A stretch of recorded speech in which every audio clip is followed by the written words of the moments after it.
The train doors groaned open in the late summer of 1944, and a line of German prisoners shuffled into the glaring light of an Illinois afternoon. They had been captured in Normandy. Men who only months earlier had sworn their loyalty to Hitler's Reich. Now they were unarmed, weary, but still carrying the brittle arrogance of soldiers who thought themselves superior to anything the New World could produce. As they marched past neat farmhouses and rows of barns, one officer smirked and gestured toward the apple crates stacked high on a platform. American apples, he sneered in German, his voice dripping with contempt. Big and watery, only good for pigs. His comrades laughed bitterly, and the sound carried in the hot air, a strange mixture of scorn and nervous bravado. They had no idea that what they mocked so casually would soon become the most vivid, unforgettable symbol of their captivity for German soldiers. The apple was more than a fruit. It was memory. In Bavaria and along the Moselle, apples meant autumn festivals, steaming strudels dusted with sugar, and orchards small but cherished, cultivated by hand through generations.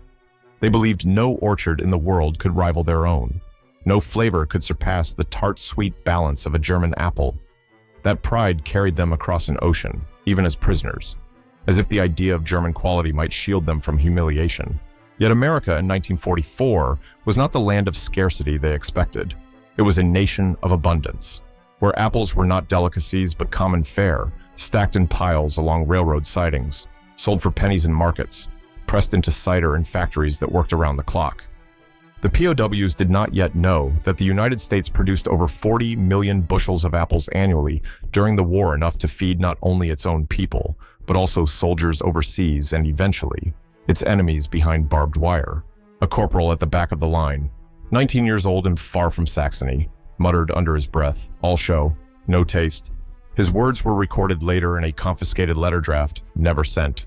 He wrote of the American obsession with size, not flavor, convinced that nothing here could rival the sharp crunch of the fruit back home. But the truth was waiting just beyond the fences of the camps, hidden in the fields where those same trees bent under the weight of fruit no one even bothered to gather. The contradiction was almost cinematic. Men who once marched under the banners of a regime promising a 1,000-year empire, now reduced to mocking apples, blind to the irony that their laughter would soon die on their lips. What they dismissed as tasteless would fill their stomachs until they ached. What they called food for animals would become the one sensory memory they carried long after the war ended. If you value stories like this, don't forget to like and subscribe. It helps preserve forgotten chapters of history. And while you listen, share your location and your local time in the comments below. Somewhere tonight, perhaps near an orchard of your own, history is whispering. At night in the barracks of Camp Ellis, Illinois, when the air cooled and the guards' footsteps faded into distance, the prisoners whispered. Their talk returned again and again to home, and one theme surfaced with surprising regularity: apples. To the Germans, apples were not only food, but also fragments of identity. A fruit so ordinary to Americans had become, for them, a private emblem of Heimat, of the soil that defined who they were. Many of the prisoners came from Bavaria, Hesse, or Württemberg, regions where small orchards clung to the edges of villages. In autumn, children gathered the fruit into wooden baskets, and women baked Apfelstrudel, its scent filling kitchens with cinnamon and butter. Farmers stored apples in cool cellars, treasures that lasted through cold months when bread was rationed and meat scarce. To a captured German soldier in 1944, remembering those apples was not just nostalgia, it was an assertion of superiority. German apples, one non-commissioned officer declared, are crafted by nature with discipline, not excess. His words echoed a broader belief, drilled into them by propaganda, that German quality always triumphed over American quantity. Letters confiscated by camp censors revealed this pride in striking terms. One Feldwebel wrote to his wife in Würzburg, "Do not worry, they give us food, but it is crude. Without culture, even their apples cannot compare to ours. I dream of your strudel." Such sentiments were as much armor as longing, a way to cling to dignity in captivity. For men stripped of weapons and command, memory became a fortress. But pride has its cracks. The prisoners had been raised on the Reich's insistence that Germany was the cultural and agricultural heart of Europe, while America was a land of machines and vulgarity. They believed their apple orchards, tended by hand and family tradition, embodied something noble. What they did not yet know was that in the U.S., apple orchards stretched not across villages, but across entire states, industrialized to a scale unimaginable in Europe. In those barracks conversations, pride mingled with bitterness. Some mocked the American fruit they had glimpsed on train platforms, calling it inflated, flavorless. Others whispered with longing about the missing taste of home, the bite of a sour Boskop, or the fragrance of a freshly cut orchard in Thuringia. One young soldier confessed quietly, "When I think of home, I do not see my street or the church tower. I see the old apple tree behind my mother's house." Their pride prepared them for a reversal they could not foresee. The greater their insistence on German quality, the sharper the sting when they would confront orchards unlike anything they had ever known. For now, their laughter and boasts served as a shield, but soon that shield would crack, and the apples they dismissed as vulgar would expose the full scale of American abundance, an abundance so vast it could turn a symbol of Heimat into a lesson in defeat. The day the trucks rolled through the countryside toward the work details, the German prisoners thought little of their destination. They had been assigned to agricultural labor, something most considered beneath them, the kind of task fit for peasants, not soldiers of the Wehrmacht. Yet, as the convoy turned off the main road and wound through Illinois farmland, the laughter and muttering in the back of the vehicles fell silent. Before them stretched something that did not fit into their imagination, row after row of apple trees, perfectly aligned, their branches bent under the weight of fruit. Red, green, and gold apples shimmered in the late afternoon light. The endless orchard rolling over gentle hills until it met the horizon itself, to men raised on small family plots in Bavaria, Saxony, or the Rhineland. This was not farming as they knew it. This was empire, measured not in territory but in food. One prisoner pressed his face against the truck slats, his voice trembling. "Das ist kein Garten," he whispered. "Das ist ein Land aus Äpfeln." This is not a garden. This is a land of apples. His words hung in the air, repeated in murmurs by those around him, as if naming the vision made it real. The scene had a cinematic clarity. Sunlight filtered through thousands of leaves, the orchard alive with color, the air smelled faintly sweet, heavy with ripeness, and everywhere, the trees sagged with more fruit than entire German villages might see in a year. Statistics later recorded confirmed their impression in 1944. Washington and New York states alone shipped over 30 million bushels of apples, their harvests supporting both civilian markets and military supply chains. That number dwarfed anything German agriculture could produce in wartime, where bombings and shortages left even orchards neglected. The POWs clung to their pride, but it wavered. For years, they had been told America was a crude land, a place of mechanical repetition without soul. Yet here was an orchard so vast, it seemed to mock the very notion of scarcity. Some prisoners glanced at the guards, expecting to see smug satisfaction. Instead, the American soldiers looked bored, indifferent, as though endless abundance was normal, not worthy of astonishment. That indifference struck deeper than any taunt. If Americans did not even marvel at this, what else lay hidden in their country's reserves? If apples grew here like sand on a beach, what hope had Germany, starved and battered, of winning against such a tide? Silence thickened in the trucks. Pride met reality, and reality was measured in fruit stretching farther than the eye could follow. The orchard became more than a field of trees. It was a revelation, an accusation, a promise that the world they thought they knew was no longer real. When the prisoners were first led into the orchard itself, they expected to see the usual frugality of wartime careful picking, every piece of fruit gathered with discipline. That was how it was in Germany, where shortages had turned even spoiled skins into prizes. But the first steps across the rows of American trees revealed a sight that left them speechless. The ground was littered with apples. Perfect red fruit lay bruised in the grass, uncollected, ignored. Birds pecked at them, wasps swarmed, and farmhands walked by without a glance. To the prisoners, raised in the famine-stricken towns of Europe, it was as if they had stumbled into a nightmare of waste. One sergeant bent down, lifted a half-rotted apple, and muttered in disbelief, "At home, this would be gold. Here, they throw it away." The contrast could not have been sharper. In Berlin, mothers stood for hours in queues to buy a few potatoes, while children fought over scraps of peel. In Hamburg, after the bombings of 1943, families boiled weeds and turnip leaves to make soup. In the camps of Stalag, VEA, or 8C, German guards often doled out meager rations of black bread and watery stew. And here, in the fields of America, fruit enough to feed entire towns lay unclaimed underfoot. The prisoners whispered among themselves, torn between outrage and awe. Some called it obscene. Others said it was proof that Americans had no culture, no respect for what nature gave. Yet beneath their words ran another current: envy, and something darker, the dawning realization that abundance itself was a weapon. America's ability to waste what Germany treasured revealed a strength beyond artillery. It was the quiet assurance that the war economy could feed its people, its soldiers, and even its enemies, and still let apples rot untouched. A farmer working alongside the POWs offered a casual explanation. The price of labor made it cheaper to let the lowest grade fruit fall than to pay for every apple to be gathered. He said it without pride or malice, as though explaining the weather. But for the prisoners, the remark landed like a hammer. In their homeland, women risked death under air raids just to scavenge for food. Here, fruit was abandoned because the nation had better things to do. That evening in the barracks, the orchard stayed in their minds. One diary later uncovered by historians recorded the bitterness of a corporal from Cologne. "I saw more apples rotting today than my family has eaten in a year. I wanted to weep, but instead I laughed. Because what else could I do?" His words capture the fracture, a laugh twisted with despair, a mask covering the collapse of certainty.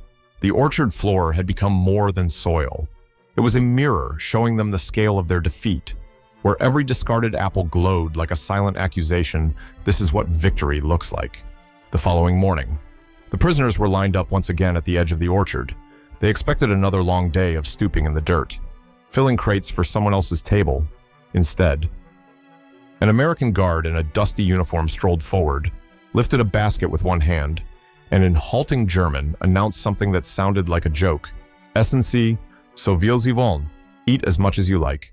At first there was only silence, broken by the buzz of flies circling the fallen fruit. The Germans glanced at one another, uncertain whether this was mockery or a cruel trick. Food was rationed everywhere in Europe. Nothing was free, nothing was unlimited. To offer prisoners endless apples seemed impossible. One lieutenant barked a short laugh. "They want to fatten us like pigs." But then a guard reached into the basket, pulled out a gleaming red apple, polished it against his sleeve, and bit down with a careless crunch. The sound was sharp, undeniable, and oddly inviting. He tossed another to the nearest prisoner. The man caught it clumsily, held it as though it might explode, then hesitated. Finally, hunger and curiosity overcame pride. He bit. The crunch echoed in the still air. Juice spilled down his chin. His eyes widened, shocked not only by the sweetness, but by the fact that it was real crisp, fresh, and abundant. Suddenly, the hesitation broke. Prisoners lunged for the baskets, biting into apple after apple with an urgency that bordered on desperation. The orchard filled with the sound of teeth cutting through flesh, dozens of POWs chewing at once. It was almost musical, a strange chorus of crisp bites and muffled gasps. Men who only yesterday scoffed at American fruit now devoured it as though it might vanish if they paused. Some ate 3, 4, 5 in a row, tossing cores into the grass without a thought. A corporal from Bremen stuffed apples into his pockets, hiding them as though someone might change their mind and take the gift away. In one diary later, found in a trunk in Hamburg, a prisoner recorded, "I ate until I could not breathe." 10, maybe 12. I felt both shame and joy. Shame that I had mocked them, joy that I was full for the first time in months. Another note smuggled out described how arguments broke out among the men. Some accused others of greed. Others whispered prayers of thanks over the simplest of fruits. And yet, within this frenzy, a deeper truth spread silently. The guards watched without comment. To them, this was nothing extraordinary. They had not offered the apples as a calculated kindness or an act of propaganda. They had done it because abundance allowed them to. That indifference was perhaps the most crushing revelation of all. To the prisoners, each bite was a confession, a surrender of certainty. What they had ridiculed now filled their bellies, and what they thought was weakness revealed itself as strength. Audience, what do you think if you had been in their place? Would you have hesitated? Or would hunger have driven you to eat without pride? Share your thoughts in the comments below. By the end of that first harvest week, the laughter was gone. What had begun with sneers and jokes about pig food had turned into silence, broken only by the sound of crates being filled and boots crunching on fallen fruit. The prisoners no longer mocked the apples. They ate them, worked among them, and in quiet moments, stared at them with a mixture of awe and dread. One evening, a group of officers sat apart from the younger men in the barracks. Their voices were low, careful, but the guards heard enough to record it in reports. Captain Heinrich Bauer, once a decorated officer in the Africa Corps, admitted, "We believed our strength was discipline and tradition, but discipline cannot feed a nation. Look at them, they throw away what we fight to live on." No one contradicted him. Pride was collapsing under the weight of undeniable evidence. The Germans had been raised on the idea that culture and technology flowed from Europe, while America produced only machines and vulgarities. Yet here, in endless rows of fruit, they confronted a truth that could not be denied. America's power was not only in bombs and tanks. It was in the ability to provide so much that even its prisoners could gorge on what the homeland lacked. Statistics sharpened the revelation. In 1944 alone, U.S. farmers produced over 60 billion pounds of fruit across the country, with apples dominating the total.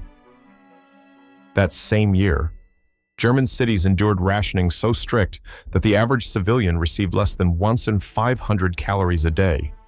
The prisoners knew these numbers instinctively, not from documents, but from memory, the hollow faces of children in their neighborhoods, the aching hunger of winters without coal, the lines stretching through ruined streets. The contrast cut deep. One lieutenant tried to salvage pride, muttering that German apples still tasted better, finer, more dignified. But his words rang hollow. Another prisoner shot back bitterly. "Taste does not win wars, plenty does." An argument flared, then died, leaving only silence. In a confiscated letter, a corporal confessed, "We used to say America is rich but soulless. Now I think if this is soulless, then it is stronger than all our souls together." The bitterness in his words revealed not admiration but surrender, a recognition that their vision of superiority had been shattered by something as simple as fruit. That night, as lamps dimmed in the barracks, many lay awake. They were not thinking of victories or strategies, nor of Hitler's speeches. They thought of the orchard floor, glowing faintly in memory, heavy with fruit, wasted without care. And they understood, with a dread heavier than chains, that they were prisoners not just of war, but of an idea undone. Viewers, pause for a moment if you were one of these men, raised to believe your nation was unbreakable. What single moment might crack that belief? Share your reflections in the comments, because history often breaks us not with weapons, but with truths too large to ignore. The war ended, but the orchard never left them. Years later, when former prisoners returned to their homes in Stuttgart, Hamburg, or Munich, they spoke cautiously of the past. Some could not bear to recount the humiliation of capture. Others buried their memories in silence. Yet again and again, when asked about America, their stories circled back not to battles or barracks, but to apples. Old men sat at kitchen tables, their voices slow, telling grandchildren about the day they ate until they could eat no more. They described the sweetness, the ache in their stomachs, the bewilderment of being told there was no limit. "I ate 10, one remembered, another insisted he had managed 12, and then the admission followed, quieter. That was when I understood. We could never win, for them. The orchard was more than food. It was revelation in Germany, where shortages had carved lines into every face. Abundance of that scale was unimaginable. The orchard stood as a symbol of the world's imbalance, one nation able to waste what another called treasure. One officer, writing in the 1950s, put it starkly in his memoir, "I was not broken by artillery at Caen or by tanks in Normandy. I was broken by apples in Illinois." The image remained vivid across decades. A retired school teacher, once a 19-year-old prisoner, described dreaming still of that day, the crunch of the first bite, the sun flashing on endless rows of trees, the shame of realizing how small his country's claims of superiority had become. Another former POW admitted that the sound of an apple falling onto grass still startled him, because it recalled not peace, but defeat. In family circles, the stories turned softer, almost nostalgic. A grandfather smiled as he told his grandson, "I once laughed at their fruit. Then I ate a dozen, and I never laughed again." For the children, it seemed an odd tale, almost comical, but for the man, it was truth, a fragment of history too sharp to forget. The orchard became memory, and memory became lesson. A simple apple, rolling across the grass into the sunlight, became the enduring symbol of plenty and of humanity. It spoke of a nation that could afford to feed its enemies, and of men who discovered, too late, that power is not always measured in armies or speeches, but sometimes in the quiet abundance of a harvest. And so, in the silence after war, the red apple lingered not as fruit, but as witness. When we step back from the orchard, the memory shifts. It is no longer about the crunch of teeth or the sweetness of a dozen apples devoured in haste. It becomes something quieter, heavier, a meditation on what abundance means in times of destruction for the German prisoners. The apple was at first a joke, a symbol of what they imagined as American vulgarity, but it became, in the span of days, a mirror that forced them to see their world differently. History often records battles, speeches, and treaties. Yet here, the most profound lesson was delivered not by generals or statesmen, but by a piece of fruit lying in the grass. The orchard revealed that strength is not only built on weapons, but on the capacity to sustain life, to feed millions, to waste without fear, even to nourish the enemy. For men raised on scarcity, this was a revelation more shattering than defeat on the battlefield. Years later, many carried that orchard within them as a kind of haunting. They spoke of it with shame, with awe, sometimes with gratitude, always with a sense that they had glimpsed the true engine of America's resilience. It was not arrogance, nor cruelty, but quiet plenty. And in that plenty, an unexpected form of humanity appeared: the decision to let prisoners eat without limit, to turn abundance into a silent gesture of dominance and mercy alike. Perhaps this is why the memory lingers. The orchard is not just about apples. It is about the fragile illusions of superiority, about how easily pride can collapse when confronted by a truth too large to deny. A simple apple rolling into the sunlight reminds us that history is not only written in blood and steel, but also in the ordinary things that reveal who we are.